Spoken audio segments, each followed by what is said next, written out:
are you, elites? I hope you're doing fine. Siguro ngayon, ang gusto kong pag-usapan is about the speaking.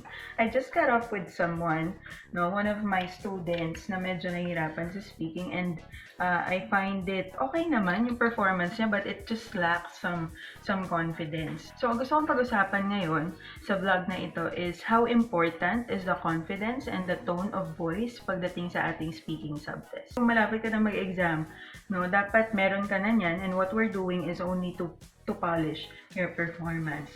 Dapat sa simula pa lang ng iyong pagre-review, for example, you have enrolled for a 2-month review, dapat sa simula pa lang you've already known na dapat mahalaga ang tono ng boses at mahalaga rin ang confidence sa ating speaking examination. Okay, let's now start. Alright, talking about confidence, dito kasi diba ang OET, ang background niya is the medical profession, nursing profession. So you pretty much know all the principles na meron tayo sa ating profession. When we say what is asthma, you know it. Diba? You know what it is. Ang gusto mo na lang gawin is to communicate well, or to make your person, the person that you're talking to or the patient understand what asthma is, sa kanilang level of perception. Yun yung kailangan mong gawin. Because communication would not be effective kapag hindi mo na ipasa ideas mo or yung thoughts mo dun sa kausap mo. You need to pass on the message. That is the whole point of communication.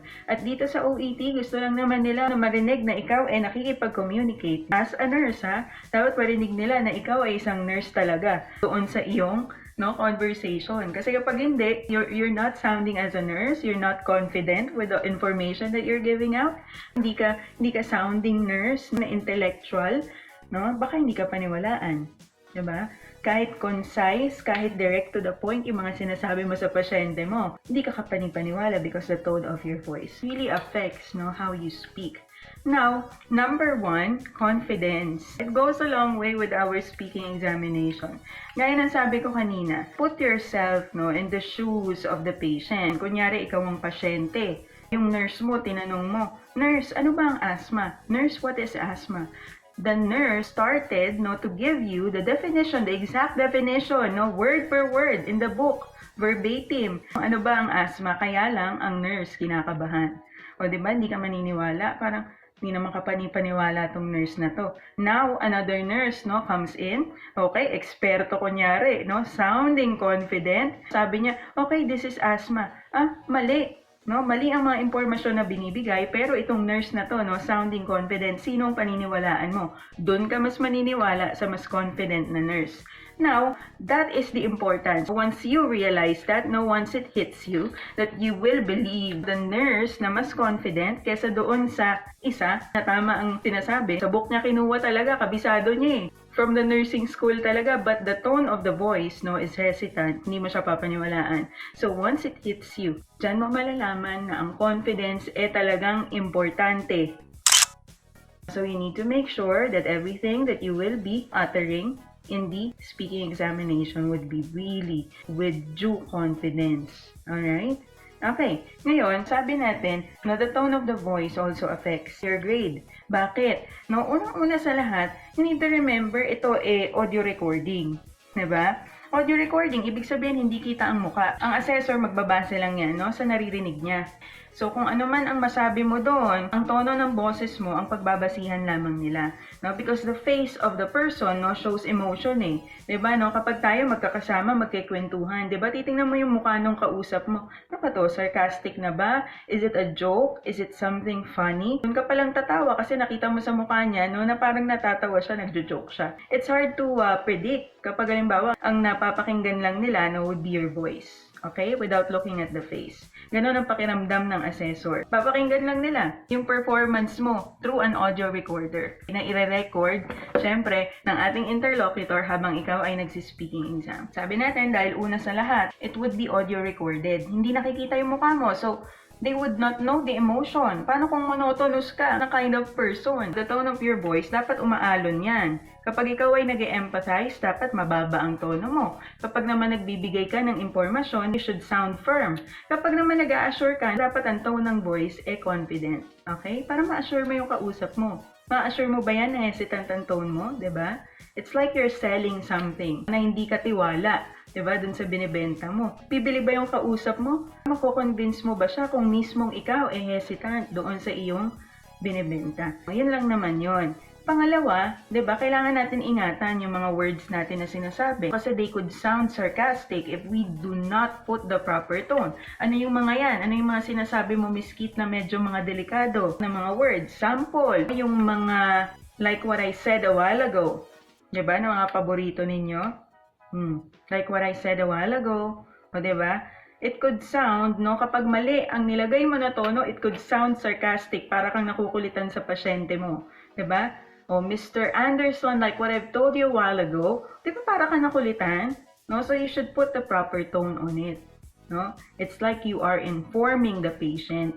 No? O kaya comforting tone, depende yan sa task card na maibibigay sa inyo. Diba? Most of our task cards pa naman, no, would require for you to show empathy. Your statements would not mean anything without the tone. Yan na lagi niyong tatandaan. At paano kung mas bibo, no, si interlocutor? Okay, merong mga interlocutor na talagang pang-famas yung mga aktingan nila, bibong-bibo. Okay, masasapawan ka.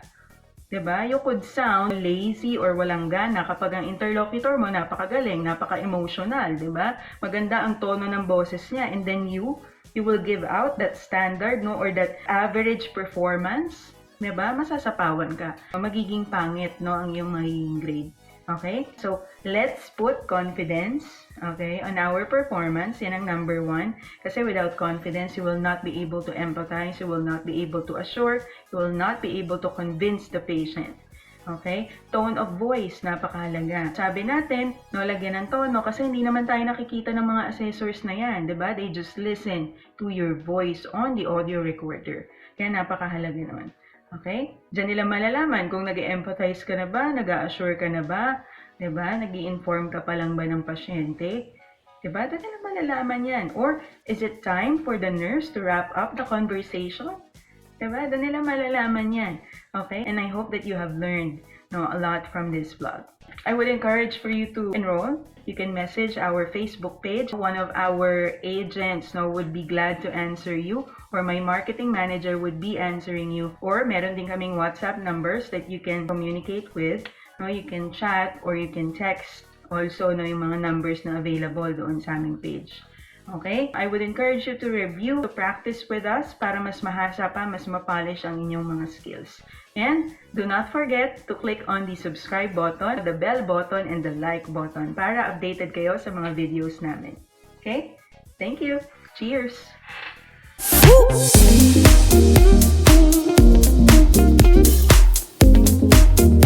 Your time starts now. Good day, I'm Rob, your nurse for today. Just for verification purposes, may I know your name, please? I am Bruce Peterson. Hi, Bruce. How do you want me to address you? Just Bruce will do. How are you feeling today, Bruce? I'm good. I was just waiting for the medicine that you're about to give me tonight. Awesome. Here it is, Bruce. Hold on.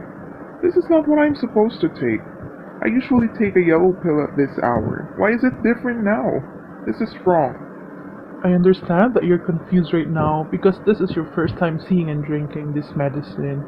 But I assure you that it is a newly prescribed medication by the doctor. No, you're giving me a wrong medicine. Are you trying to kill me?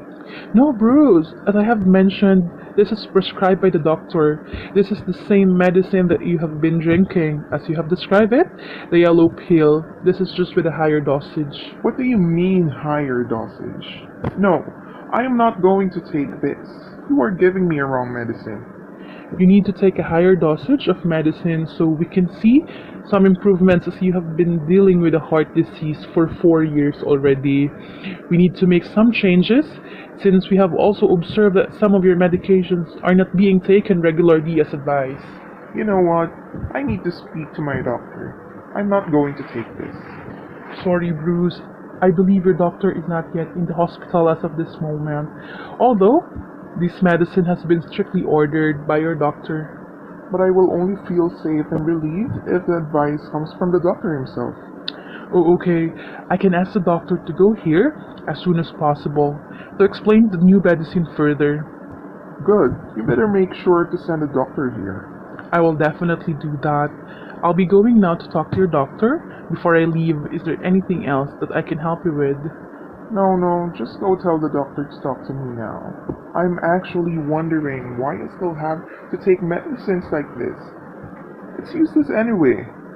These medications, apart from the diet, will keep you going, Bruce. We are only thinking about your welfare and we want you to recover as soon as possible. Okay.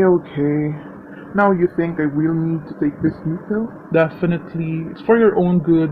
Rest assured that your doctor was the one who ordered it based from the most recent assessments that they have made. Alright. I hope you understand that I'm just really anxious about this disease. I totally understand you, Bruce. There's no need to worry because we're here to guide and treat you to the best of our effort. I assure you that I will relay your concerns to the doctor and he will soon be here to elaborate on everything. Do you have any more concerns, Bruce? Nothing more, nurse. Okay, Bruce. Thank you for drinking your medication tonight and I will let you rest now. I'll just be at the nurse's station. Okay, nurse. Good night.